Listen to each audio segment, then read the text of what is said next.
Hello friends, welcome back to my channel, and if you're new, welcome. My name is Meg, this is Vlogmas, and today we are doing a simmer pot. I absolutely love creating simmer pots. It makes the house smell good. You can set your intentions. Like, there's just so many reasons behind why I personally am a fan of simmer pots, so we'll get into that as the video goes on, but I'm just so excited to share this with you. If you do simmer pots, let me know what are your favorite ingredients to use in the winter time. I would love to hear from you and see some recipes. Let's swap some recipes down in the comments. So let's go ahead and get started into this video. But for supplies, I have an abundance of apples and oranges here, but I'm going to be using some of them for the simmer pot, and I'm going to be drying some of them up. So when you're thinking about what you want to do for a Yule simmer pot, you want to think about your ingredients and the properties behind your ingredients. Like, oranges bring in prosperity and hope. Also, when it comes to aromatherapy, oranges can help promote relaxation. They're also associated with love, fertility, success, prosperity, and friendship. Apples have magical properties such as representing the afterlife, the fae, protection, abundance, love, longevity, creativity, and fertility again. I also have some cloves I'm going to be adding into this simmer pot for protection, purification, healing, focus, abundance, luck, courage, personal growth, and those are just some of the things that cloves can represent. I'm also going to be adding bay leaf to the simmer pot because it is used as a powerful incense to help heighten your psychic powers. It purifies the home and it can invite abundance into your life. Bay leaves can also be used for banishing, protection, binding, healing, wisdom, inspiration, and divination. So with that being said, I do have 2 bay leaves that I wrote my name on and my husband's name on another one. And I put some runes personal to us and things that we want to attract into our life into this upcoming year and end the year with. So I suggest looking that up and doing that as well. If you were curious to hear or what some runes look like, and just to get an idea of some things that you may want to put on your bay leaf, because we are creating magic with this, we are setting intentions with this. So by doing this, we are connecting the physical and astral realm by manifesting what we want by adding the ingredients into the pot and then letting it steam out up into the astral while also thinking about the intentions and manifestations. We also have nutmeg that we're going to be adding into our simmer pot, and this helps with astral projection. Actually, you can meditate while holding this spice to get your body and mind into the right state for astral protection, which I did not know until now. Looking into it, I wasn't familiar with that property of nutmeg, but nutmeg, again, also is good for banishing. It's good for justice, love, luck, bringing in abundance, money, spiritual connection, and it can also promote safe travel. But for our simmer pot purposes, I'm going to use it for spiritual connection, abundance, luck, and love. I do have a few tea packets that I'm going to be adding in of chamomile and lavender, and chamomile attributes love, peace, beauty, healing, protection. And then of course we also know that chamomile is really great for like sleep, dreaming, and protection while we're sleeping and dreaming. So in our simmer pot, the chamomile is going to represent relaxation, protection, and a release of negative energy. Our tea does have lavender in it, but I also have some lavender flowers I'm going to add. And lavender represents love, protection, purification, happiness, and peace. All great things to put into a winter solstice simmer pot. And lastly, we have cinnamon sticks, which I love working with. If you don't have cinnamon sticks, you can use ground cinnamon powder. But the intention for cinnamon sticks is success, money, love, protection, and just so much more. So you have a really good base here to kind of pick and choose what properties from each ingredient you want to include into your simmer pot and what your intention is going to be. The intention for this specific simmer pot for me is to welcome warmth, celebration, gratitude, safety, comfort, and joy into my home and to clear out the rest of the year.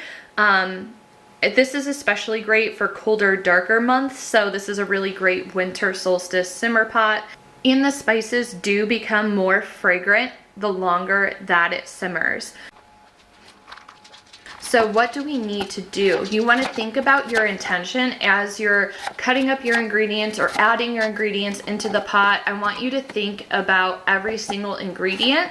If you have like a protection shield that you like to use when doing your practice, I suggest that you put it on, or you can call your spirit team or your ancestors to be with you while you create this and connect with them and just really think about what your intentions are and putting that in there. Like I said, the bay leaves and writing, you know, your name or your household name on it, and just putting some runes of things that you would like to attract into your home at this time is another great idea.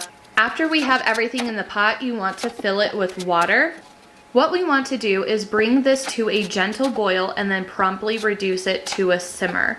So the pot should continuously be giving off steam, but it shouldn't be boiling. So low and slow is the key here.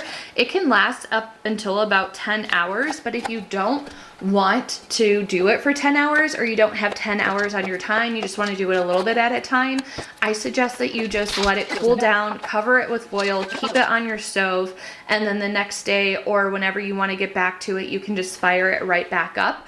If you do let this simmer until the water evaporates completely, you can also continue to use this up to 5 times, I would say.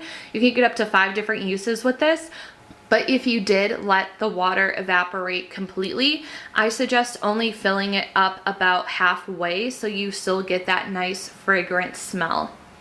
Another thing that is extremely important to me as a witch with my practice is gratitude and returning to the earth. So I will strain out whatever bits are left in the pot and return them to the earth instead of just like, you know, throwing them into the garbage can, because we should be treating this as a spell, so to say, with love and care. And returning to the earth and repurposing your ingredients is really, really important as a practicing witch, in my opinion. Now I'm just adding in water while thinking about my intentions, and this is honestly way too much. I would recommend maybe doing a third of what I did or even half, but that is okay. I am determined to make a lot of use out of this simmer pot. So now that the fruit and all the ingredients are pretty much submerged in water, we can move this over to the stove to start boiling.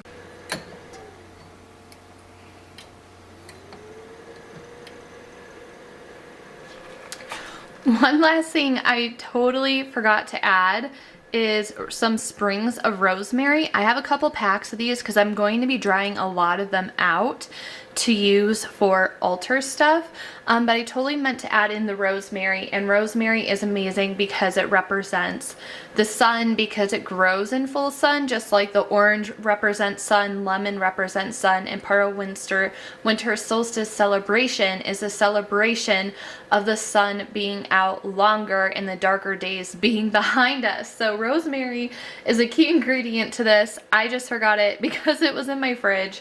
But some other properties of rosemary is that it's very purifying, it's very cleansing, it can give you strength, it's protection, it has virtue and invigoration. So I'm going to add in a couple sprigs of rosemary on top here, and once this starts to boil a little bit, I'm going to try pushing down some of the ingredients on top to make sure that it's all getting incorporated. I mean, just rosemary is just so beautiful. How beautiful is this? This is like the moment of Yule in winter solstice. I like working in threes, so I will be putting in 3 twigs of rosemary. And I have 3 more smaller ones, so I added another 3. We are almost there. Things are starting to bubble a little bit. So you can see that we are reaching a boil. So now we are going to put this literally on low and hope that it comes down a little bit and that we don't overflow here.